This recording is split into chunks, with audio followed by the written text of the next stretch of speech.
No hubo explosiones, no hubo alarmas, no se declaró una guerra. Pero ese día, sin que nadie lo notara al principio, comenzó uno de los crímenes más devastadores del siglo XX. No fue un acto repentino ni una masacre veloz. Fue lento, frío, calculado. Como si el hambre misma hubiese sido domesticada y entrenada para convertirse en un arma. Como si se hubiese soltado sobre los campos ucranianos con la única misión de quebrar a un pueblo entero desde adentro, sin disparar una sola bala. Era 1932. Y en Ucrania el sol seguía saliendo sobre los campos dorados, cubriendo hectáreas de trigo que ondeaban con el viento. Desde afuera todo parecía seguir igual, pero por dentro las aldeas comenzaban a sentir un cambio que no sabían nombrar. Primero fue una sospecha, luego una inquietud, y más tarde un miedo que se instaló para no marcharse. Los campesinos, como cada año, trabajaban desde antes del amanecer, con manos endurecidas por generaciones de siembra, cosecha y resistencia. Sabían leer la tierra, sabían cuándo una tormenta venía, sabían cuándo el invierno sería más crudo. Pero no sabían cómo interpretar lo que estaba ocurriendo, porque esto no venía del cielo, venía de Moscú. Con la excusa de la colectivización, el Estado soviético, liderado por Iósif Stalin, había decidido que el campesino libre era una amenaza. La tierra ya no podía ser de quien la trabajaba, tenía que pertenecer al pueblo, es decir, al partido.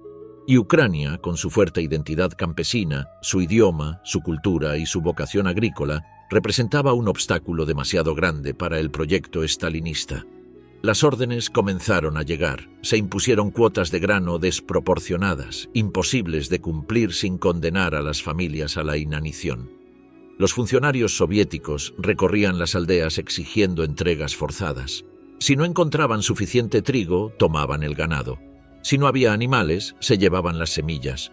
Incluso la comida de las cocinas, los utensilios, los productos fermentados, la leche, los huevos. Todo lo que pudiera alimentar a una persona era confiscado. No importaban los ruegos ni las lágrimas. La represión no era caótica ni impulsiva, era sistemática. Funcionarios del partido, miembros del OGPU, la policía secreta, y milicianos locales registraban casa por casa. Buscaban escondites, falseaban cifras, detenían a quienes sospechaban de sabotaje por no cumplir las cuotas. A veces, por guardar un puñado de trigo bajo el colchón, alguien podía ser arrestado, golpeado o deportado a Siberia. Se declaró ilegal recoger espigas caídas en el campo después de la cosecha, algo que para muchos era la única manera de sobrevivir. Si un niño recogía una papa del suelo, podía ser considerado ladrón del Estado. Si alguien mataba una gallina sin permiso, era un acto contrarrevolucionario.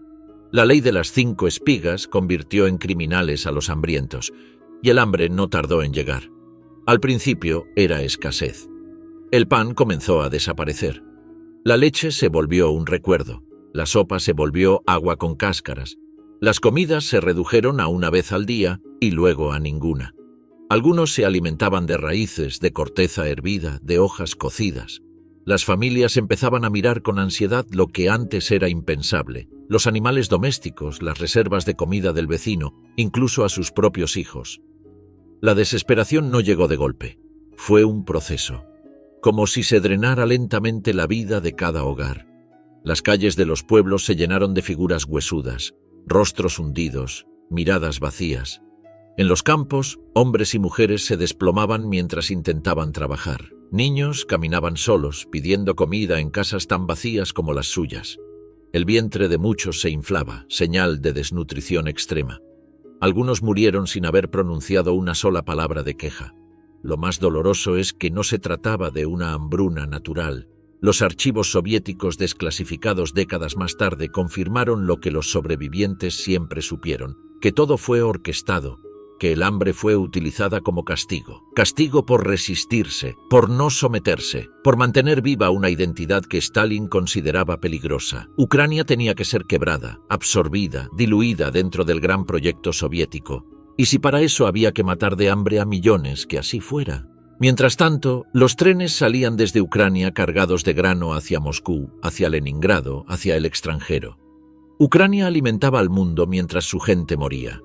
El régimen lo negaba. Aseguraban que todo era propaganda occidental, que no había hambruna, que los enemigos del pueblo eran los que intentaban desprestigiar el progreso socialista. Pero en los pueblos los cementerios no daban abasto, y cuando ya no había dónde enterrar más cuerpos, la gente simplemente los dejaba junto a los caminos. Muchos aún creían que sería temporal, que en primavera volverían las cosechas, que el partido entraría en razón, pero no fue así. Al contrario, el control se endureció, se cerraron las fronteras internas, se impidió a los campesinos salir de sus aldeas para buscar comida en otras regiones, se bloqueó la ayuda. Las cartas que describían lo que pasaba eran interceptadas, los periodistas eran expulsados. Ucrania fue convertida en una prisión de hambre, una celda sin barrotes, pero rodeada por el silencio. Y entonces llegó el invierno, cruel, seco, inmisericorde. Las temperaturas bajaron a niveles en los que incluso el aire dolía al respirar. Los pocos alimentos que quedaban se congelaban en cuestión de minutos. La leña escaseaba tanto como el pan.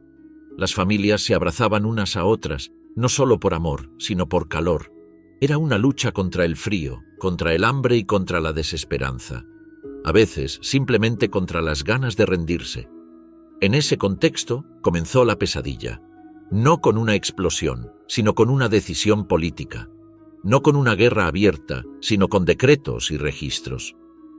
El Holodomor no fue un accidente. Fue el resultado directo de una serie de políticas diseñadas para destruir a un pueblo desde su raíz más profunda, la capacidad de alimentarse. Para muchos, ese día pasó desapercibido. No hay una fecha exacta que marque el inicio, pero los sobrevivientes recuerdan el momento con precisión. Fue cuando la comida desapareció y nadie vino a ayudarlos. La cosecha del año anterior había sido abundante, nadie lo negaba. El trigo creció fuerte, el centeno se alzó firme y el maíz doró los campos con la promesa de alimento para un año entero. Pero esa promesa fue traicionada. Desde Moscú, las cifras eran otra cosa. Las autoridades del Partido Comunista declararon que los campesinos ucranianos ocultaban grano, que eran saboteadores, enemigos internos que preferían ver al pueblo pasar hambre antes que compartir lo producido. Y así, bajo esa mentira cuidadosamente fabricada, comenzó el castigo. No era recolección, era saqueo, organizado, legalizado, legitimado por el Estado. Equipos enteros de activistas, funcionarios y miembros del OGPU llegaron a las aldeas con listas, con sellos, con órdenes. Entraban a las casas y lo tomaban todo. No solo el grano ya trillado, también las reservas para el invierno, las semillas para la siguiente siembra, la comida almacenada para los niños. Nada quedaba. Solo el polvo. La escena se repetía con un ritmo macabro. Cada pueblo, cada aldea, cada familia pasaba por el mismo ritual. El sonido de las botas, los gritos de autoridad, las manos hurgando entre paredes y suelos. Algunos campesinos desesperados intentaron esconder algo, un saco enterrado en el jardín, unas papas bajo las tablas del piso, un tarro de mijo en el desván. Pero los registradores eran sistemáticos, lo encontraban todo. Y si encontraban algo oculto lo llamaban resistencia kulak. El castigo podía ser la prisión, o el exilio, o simplemente la desaparición. Stalin había desatado una campaña directa contra el campesinado ucraniano. Los kulaks, como se llamaba a los supuestos ricos del campo, eran una categoría vaga, arbitraria. Cualquiera podía ser acusado. Bastaba con tener una vaca más que el vecino, con tener una casa sólida, con negarse a entregar la comida. Ser llamado kulak era una sentencia, y esa palabra fue utilizada como justificación para arrasar con aldeas enteras. A la par que las requisas avanzaban, el partido instaló las llamadas listas negras en las regiones consideradas poco colaboradoras. ¿Qué significaba estar en una de esas listas? Significaba que tu aldea quedaba aislada. Se prohibía el comercio, se bloqueaba la entrada de alimentos, se clausuraban las tiendas. Era una condena colectiva. En muchos casos la gente moría no solo de hambre, sino también de abandono. Pero aún en ese contexto de horror, el aparato propagandístico seguía funcionando. En las ciudades soviéticas, los periódicos hablaban de éxito agrícola, mostraban cifras récord de exportaciones, presentaban fotos de tractores y obreros sonrientes. Ucrania, según los medios, era una república floreciente, una joya del socialismo. Los trenes partían llenos de grano rumbo a otras regiones de la URSS y también al extranjero. Stalin exportaba trigo ucraniano para comprar maquinaria, tecnología, prestigio.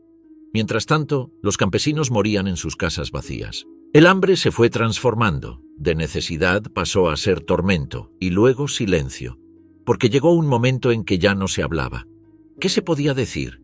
¿Qué sentido tenía gritar si nadie escuchaba? Las aldeas quedaron enmudecidas. El canto de las aves se apagó, los perros ya no ladraban, los niños ya no jugaban. Solo el crujir del hielo y el susurro del viento acompañaban el goteo de vidas que se extinguían. Algunos intentaron huir, tomaron los caminos, buscaron pueblos vecinos, ciudades donde quizás alguien pudiera ayudarlos. Pero las rutas estaban vigiladas, las estaciones de tren, controladas. Muchos eran interceptados y devueltos a la fuerza. Otros simplemente se desvanecían en la nieve. Las puertas se cerraban, la URSS no quería testigos. Quienes sobrevivieron recuerdan ese tiempo como un vacío. Dicen que el reloj se detenía, que los días se confundían, que las estaciones se volvían enemigas, que el hambre no era solo física, sino emocional. Comenzaban a olvidar rostros, nombres, recuerdos. El hambre, dicen, borra. No solo mata, sino que deshace la identidad. Pero incluso entonces algunos seguían resistiendo en lo invisible. Había quienes compartían el último trozo de pan, quienes cuidaban de los más pequeños, quienes cantaban en voz baja canciones antiguas para no olvidar quiénes eran. Esa resistencia silenciosa fue lo único que impidió que la aniquilación fuera total. Y sin embargo, en muchos lugares, la muerte fue más rápida. Hubo pueblos donde el 80% de la población desapareció, escuelas vacías, iglesias cerradas, mercados desiertos. El Estado había logrado lo que se propuso, hacer de la cosecha una sentencia, del alimento un arma, del silencio una política, y de la vida algo prescindible. Pero la pregunta seguía flotando en el aire. ¿Por qué? ¿Por qué tanta saña? ¿Por qué destruir la base agrícola de una nación entera? La respuesta era tan brutal como clara. Stalin no quería solo control político, quería borrar la idea misma de una Ucrania independiente, autónoma, viva. Quería quebrar el alma de un pueblo desde la raíz y eligió el hambre como su herramienta. Aquel año no fue un accidente, fue diseño. No fue sequía, fue decisión. Y aunque se escondió bajo toneladas de propaganda, bajo cifras manipuladas, bajo la complicidad de quienes miraron hacia otro lado, la verdad quedó grabada en la tierra, en las tumbas sin nombre, en los campos que un día alimentaron a millones y que después fueron testigos de su muerte. En medio de ese silencio forzado hubo quienes, a pesar de todo, intentaron documentar lo que ocurría. Escritores, médicos, maestros. Algunos llevaban diarios secretos, escribían en hojas escondidas, registraban nombres, fechas, detalles. Sabían que si no lo hacían nadie sabría jamás lo que realmente había sucedido. Muchos de ellos pagaron con su vida ese acto de memoria. Pero gracias a ellos, hoy podemos leer fragmentos de verdad entre las sombras del olvido. Las aldeas empezaron a parecer pueblos fantasmas, casas abiertas por el viento, sin puertas, sin ventanas. En los patios, juguetes abandonados, ropas colgadas que ya nadie recogería. La vida cotidiana se volvió ruina. Los pocos que quedaban caminaban como espectros, con los ojos hundidos, los cuerpos apenas sostenidos por la voluntad. Ya no quedaba fe en la ayuda, ya no quedaba rabia, solo quedaba esperar o rendirse. Y mientras tanto, desde Moscú, el régimen insistía, el plan quinquenal avanza, el socialismo florece, el campesinado se transforma, la mentira se volvió parte del crimen, porque negar lo que pasaba era también una forma de matar. Y en ese crimen, todos los engranajes funcionaron, desde las órdenes que bajaban por telegrama hasta los pies que pisaban las casas, desde los que callaban hasta los que justificaban. El hambre fue un castigo con firma, con nombre, con estrategia. Y su eco, aunque intentaron borrarlo, todavía resuena en los campos de Ucrania. Los cuerpos empezaron a desaparecer de las calles, no porque no hubiera muertos, sino porque ya no quedaba nadie para recogerlos, nadie con fuerza, nadie con tiempo. En las aldeas, los cadáveres se acumulaban en las esquinas, en los patios, en las camas donde habían muerto esperando un trozo de pan. La muerte ya no sorprendía, era parte del paisaje. Se dormía junto a ella, se convivía con su olor, con su silencio. En muchos lugares, los cementerios quedaron desbordados. Las fosas comunes se hicieron rutina, se cavaban con las manos, con palas prestadas, a veces con palos. La tierra dura y helada no cedía fácil. Algunos morían cavando tumbas para otros. A veces caían dentro y ya nadie tenía fuerzas para sacarlos. Y entre todo eso surgió algo que muchos no quieren recordar, que algunos niegan y que otros prefieren enterrar bajo capas de vergüenza: el canibalismo. No fue leyenda, no fue exageración, fue el límite extremo de la desesperación humana. Testimonios recogidos años después, en juicios, en archivos ocultos, hablaban de madres que se despertaban y encontraban a sus hijos muertos y que ante la ausencia total de alimento tomaban decisiones imposibles, de vecinos que ofrecían carne extraña, de cuerpos que desaparecían sin explicación. El gobierno soviético lo sabía, de hecho, promulgó leyes específicas contra el canibalismo. Pero eso no era un acto de humanidad. Era una manera de dejar claro que no había excusas, que ni siquiera el hambre absoluta justificaba romper el dogma. Para el régimen, la imagen del Estado era más importante que la vida de su pueblo. La policía secreta continuaba rondando las aldeas. Había ojos en todas partes: informantes, espías, vecinos obligados a denunciar a otros para salvarse. Un comentario, un gesto, una queja podía significar una condena. A pesar del hambre, del frío, del miedo, aún había lugar para la represión política. Porque el Holodomor no solo fue un genocidio físico, fue también una guerra contra el pensamiento, contra la palabra, contra la memoria. En las escuelas que aún quedaban abiertas, los niños repetían eslóganes vacíos. «Gracias, camarada Stalin, por nuestra vida feliz». Muchos no entendían lo que decían. Otros lo repetían con la esperanza de que, al menos por obedecer, recibirían un mendrugo de pan. Algunos niños ni siquiera sabían que era mentira. Habían nacido en el hambre y no conocían otra cosa. Pero el horror también tenía grietas. Algunos médicos intentaban ayudar con lo poco que tenían. Sacerdotes organizaban oraciones secretas. Maestros enseñaban en voz baja la historia prohibida. En algunas casas se protegían a huérfanos, se compartía lo poco que quedaba. Esas pequeñas resistencias no cambiaron el curso de la tragedia, pero evitaron que el alma de Ucrania se extinguiera por completo. Y mientras tanto, fuera de la URSS, el mundo empezaba a oír rumores.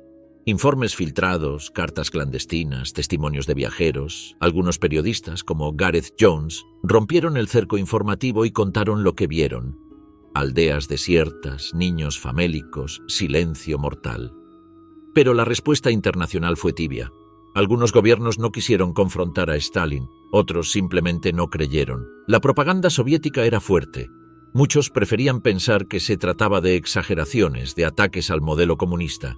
Además, había quienes se beneficiaban del silencio: empresas extranjeras que hacían negocios con la URSS, intelectuales que admiraban el experimento soviético, incluso periodistas que, por conveniencia o ideología, negaron lo evidente. Walter Duranty, corresponsal del New York Times, escribió que no había hambre, que todo era parte de una campaña contra el socialismo. Su mentira fue premiada, ganó un Pulitzer. La verdad, en cambio, fue enterrada con los muertos. Y mientras tanto, el invierno seguía cayendo. Las temperaturas bajaban, las fuerzas se agotaban. Los intentos de siembra fracasaban porque no había semilla, ni manos, ni fe. Algunos empezaron a marcar las puertas de las casas abandonadas para no entrar dos veces. Otros comenzaron a perder la noción del tiempo. Ya no sabían si era martes o domingo, si era abril o enero. Solo sabían que seguían vivos, aunque ya no sabían por qué. El hambre no fue solo ausencia de comida, fue deshumanización, fue olvido forzado, fue hacerle creer a un pueblo que no importaba, que su sufrimiento era su culpa, que debía pagar con su sangre el crimen de haber querido existir con identidad propia. Porque detrás de todo esto estaba la obsesión de Stalin con Ucrania, con su historia, con su cultura, con su resistencia. La represión no se limitó al campo. También en las ciudades hubo purgas, detenciones, deportaciones. Escritores, poetas, científicos ucranianos fueron encarcelados o ejecutados. Las imprentas que publicaban en ucraniano fueron cerradas. Los teatros nacionalistas, clausurados. Se prohibieron canciones, libros, nombres. Stalin no solo quiso matar al cuerpo del pueblo ucraniano, quiso borrar su alma. Pero por más que se intentó, por más que se planificó la aniquilación, algo sobrevivió. Porque la memoria, aunque rota, fragmentada, herida, encontró formas de permanecer. En las canciones murmuradas, en los cuentos susurrados al oído, en las cruces levantadas en secreto, en las palabras que aún no podían escribirse pero que ardían por dentro, porque el pueblo que canta, incluso con hambre, aún no ha sido vencido.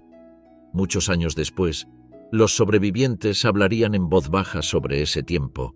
Algunos no quisieron contar nada por el dolor, otros porque aún temían que alguien estuviera escuchando. Pero hubo quienes, con la voz quebrada y los ojos llenos de recuerdos, dejaron testimonio.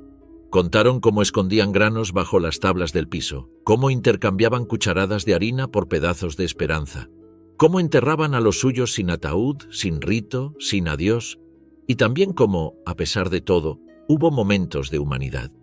Una mujer que alimentó al hijo del vecino con la última papa que le quedaba.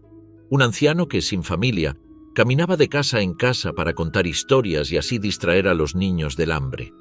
Gente que, en medio del infierno, aún elegía no volverse bestia. Estos gestos no borraron la tragedia, pero fueron una forma de resistencia, porque frente a un régimen que intentó destruirlos, esas pequeñas acciones fueron gritos de dignidad, actos silenciosos, casi invisibles, pero más fuertes que cualquier decreto.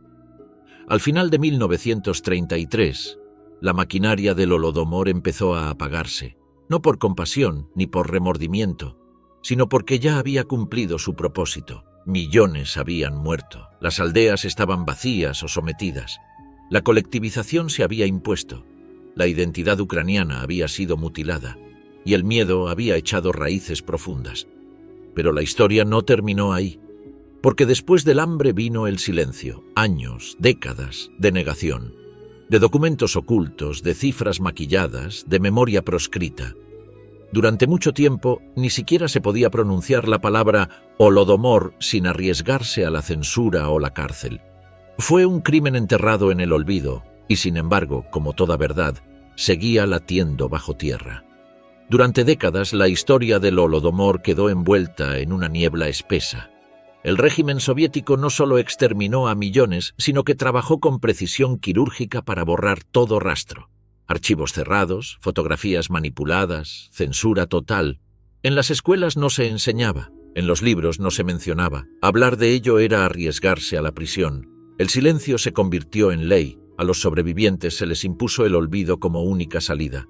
No podían llorar en voz alta, no podían recordar en público. Las cicatrices debían ocultarse. Era como si nada hubiera ocurrido, como si los campos de Ucrania no se hubieran llenado de cadáveres, como si todo hubiese sido producto de la imaginación. Y así, por generaciones enteras, la memoria fue pasando de boca en boca, en susurros, en gestos, en miradas. Algunos intentaron escribir, intentaron contar, pero se enfrentaron al aparato implacable de represión. Escritores fueron perseguidos, encarcelados, obligados al exilio. El Holodomor fue enterrado bajo una montaña de negaciones. Para Moscú, el término ni siquiera existía. Todo era problemas de cosecha, dificultades temporales, errores administrativos. La palabra genocidio era considerada traición, y sin embargo la verdad sobrevivía, a veces en los relatos de abuelas que decían «cuando el hambre vino», a veces en canciones que nadie entendía del todo, pero que dolían al escucharlas. A veces en los silencios prolongados durante la cena, cuando alguien preguntaba por los años 30 y nadie respondía. Fue recién con la caída de la Unión Soviética, en 1991, que Ucrania comenzó a abrir las puertas de su memoria. Las nuevas generaciones, criadas bajo otra bandera, comenzaron a hacer preguntas. ¿Qué pasó con los pueblos donde ya no vive nadie? ¿Por qué hay familias que nunca hablan de sus abuelos? ¿Por qué hay tantas tumbas sin nombre? Los archivos comenzaron a desclasificarse. Las historias comenzaron a salir. Se buscaron documentos, fotografías, diarios, listas. Se cruzaron datos, se reconstruyeron mapas. Lo que antes era rumor se volvió evidencia. Lo que antes era sospecha se volvió certeza. Y entonces apareció la palabra que duele, la palabra que lo resume todo: Holodomor. Unión de dos raíces, holod, hambre, y moriti, exterminar, matar por hambre. No por accidente, no por descuido, sino por diseño, con intención, con método, con un objetivo político. El Holodomor no fue una hambruna más, fue una operación de aniquilación. En 2006, el Parlamento ucraniano reconoció oficialmente el Holodomor como un genocidio. Más de 30 países en el mundo hicieron lo mismo. Organizaciones internacionales comenzaron a hablar del tema, documentales, películas, libros.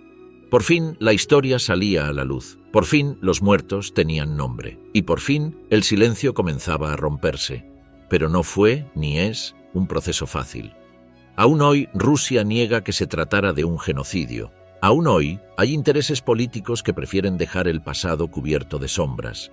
Hay quienes argumentan que fue una tragedia compartida por todos los pueblos soviéticos, que no se puede hablar de una intencionalidad específica contra Ucrania, y sin embargo los documentos internos de Stalin, las órdenes precisas, la estrategia de aislamiento de las regiones ucranianas, la confiscación dirigida, la criminalización de los campesinos, todo apunta a un objetivo claro: doblegar a Ucrania, quitarle su fuerza, su alma, su autonomía, castigar su resistencia, quebrar su espíritu.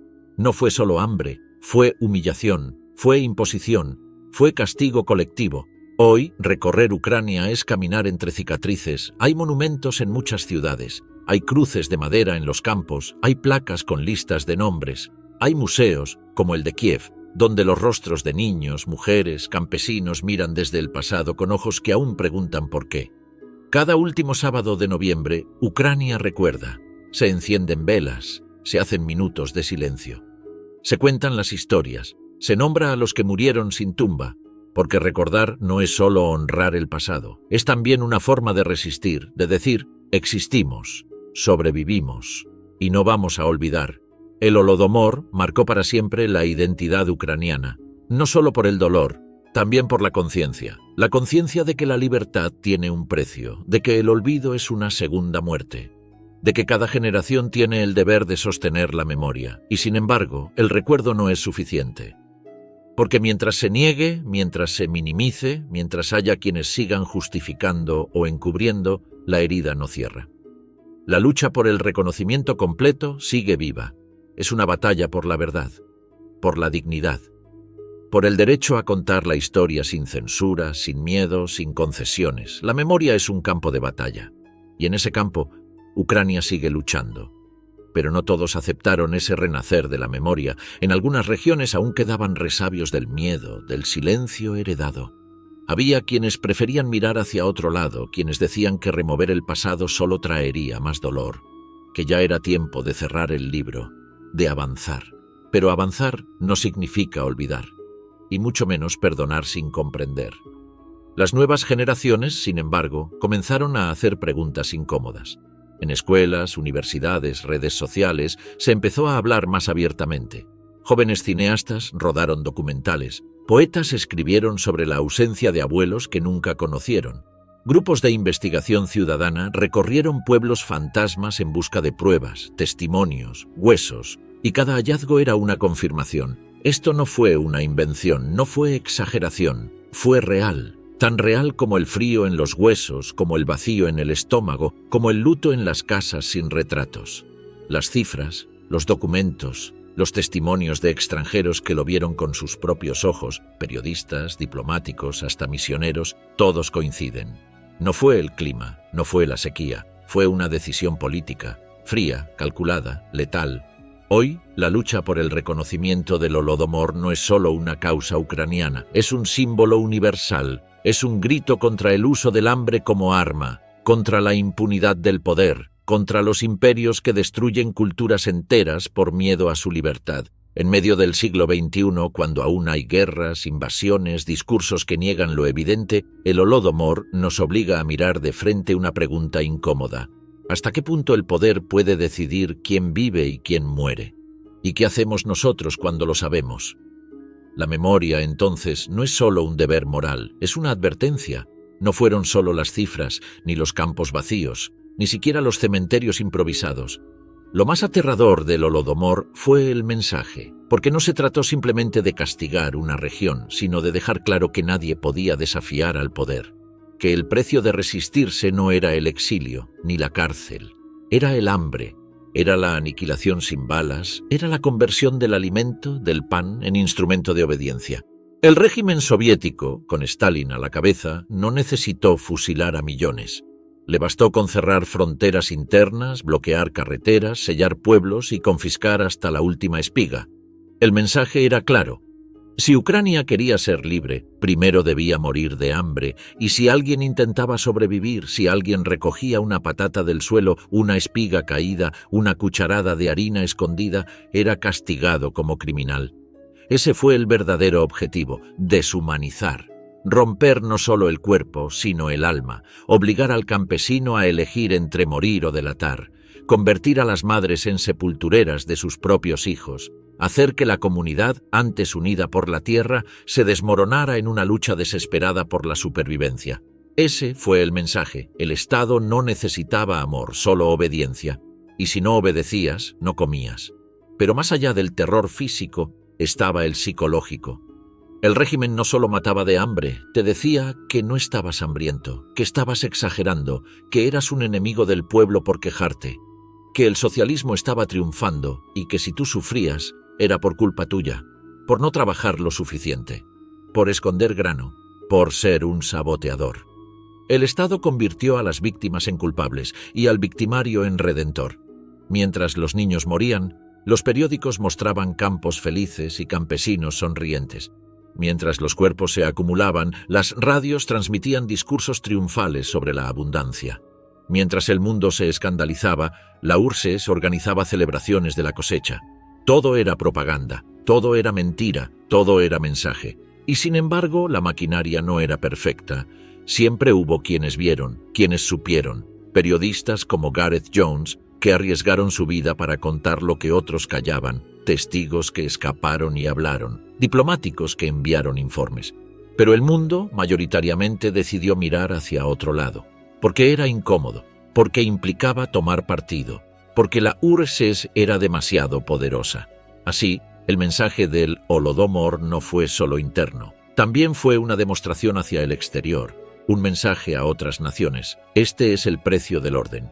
Esta es la capacidad del sistema. Podíamos hacer desaparecer millones y aún así ser recibidos en conferencias internacionales. Podíamos matar con hambre y aún así comerciar con Occidente.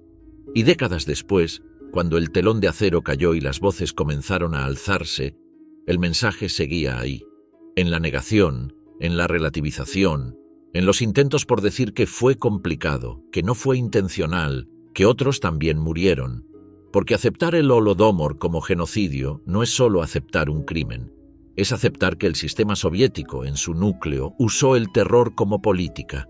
El mensaje entonces sigue vivo, cada vez que se niega, cada vez que se minimiza, cada vez que se silencia. Por eso recordar no es una opción, es un acto de justicia, y por eso el pueblo ucraniano lo recuerda con tanto fervor, no por victimismo, no por rencor, sino porque lleva consigo la marca de los que murieron sin nombre, de los que murieron sabiendo que no podían gritar, que nadie los escucharía, que sus muertes no tendrían eco, salvo si alguien, algún día, decidía no olvidar. Hoy, cuando Ucrania vuelve a enfrentar amenazas, cuando su soberanía es otra vez cuestionada, el eco del Holodomor resuena más fuerte que nunca. Porque se entiende que el conflicto no es solo territorial, es histórico, es cultural, es el intento de borrar una identidad, de someter una voz, de erradicar un pueblo que se ha negado, una y otra vez, a desaparecer. Y esa negativa, ese acto de existir contra todo, es lo que convierte la memoria del Holodomor en resistencia. Cada vela encendida, cada nombre pronunciado, cada museo levantado, cada aula donde se enseña lo ocurrido, es una forma de decir, seguimos aquí, no pudieron borrarnos. El mensaje, entonces, ha cambiado de manos. Ya no es solo el mensaje del poder que mata, es el mensaje de un pueblo que recuerda, que honra, que transforma el dolor en conciencia, que se niega a callar, que dice con cada palabra, con cada monumento, con cada generación que hereda la historia, nunca más. A lo largo de los años, muchos se han preguntado cómo fue posible, cómo una sociedad entera fue llevada al borde de la extinción sin que el mundo actuara. Y la respuesta es incómoda, porque fue diseñado para que no se notara. Porque mientras el pueblo ucraniano se apagaba lentamente en la penumbra del hambre, el régimen se aseguraba de mantener encendidas las luces del espectáculo. Se celebraban congresos, se firmaban tratados, se exportaban cereales. El mundo veía los trenes cargados de grano soviético y asumía prosperidad sin preguntarse qué había detrás. No sabían que ese grano había sido arrebatado de los platos vacíos de los niños, que esa exportación era la sentencia de muerte de millones. Stalin y su círculo sabían lo que hacían y sabían también cómo ocultarlo. Por eso expulsaron a periodistas, manipularon informes, compraron silencios. Incluso hubo quienes viajaron a la URSS y regresaron contando maravillas, convencidos o pagados para repetir la mentira. Uno de ellos fue el periodista Walter Duranty, corresponsal del New York Times, quien negó sistemáticamente la existencia del Holodomor, ayudando a encubrir uno de los mayores crímenes del siglo. Y sin embargo, incluso entre las sombras hubo destellos de verdad. Cartas que escaparon al control, informes secretos, fotos tomadas en secreto, relatos de viajeros que vieron lo que no debían ver. Esos fragmentos, dispersos por décadas, serían los que más tarde permitirían reconstruir el horror. Pieza por pieza, documento tras documento, la verdad empezó a emerger. Fue un trabajo lento, doloroso, porque implicaba enfrentar no solo el pasado, sino también las consecuencias del olvido. Pero Ucrania persistió, y hoy, gracias a esa persistencia, el mundo comienza a ver el Holodomor por lo que fue, un genocidio, reconocido ya por decenas de países, estudiado en universidades, enseñado en escuelas, memorizado no como una estadística, sino como una advertencia. Y esa advertencia sigue vigente, porque mientras exista la posibilidad de usar el hambre como arma, mientras los poderosos crean que pueden silenciar a un pueblo mediante la necesidad, el Holodomor no será solo una página del pasado. Será una amenaza constante.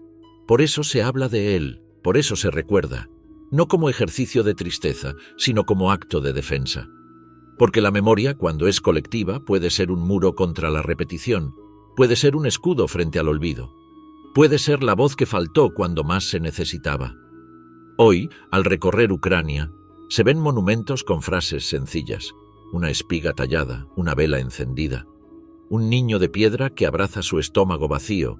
Son símbolos, pero también son promesas, promesas de no callar, de no permitir nunca más que el silencio se convierta en complicidad, de transformar el mensaje original, aquel que quiso sembrar miedo, en un nuevo mensaje, el de la resistencia, la dignidad y la memoria. Porque recordar no es quedarse anclado en el dolor, es impedir que vuelva a ocurrir, porque no era solo castigo, era mensaje, pero hoy ese mensaje también somos nosotros.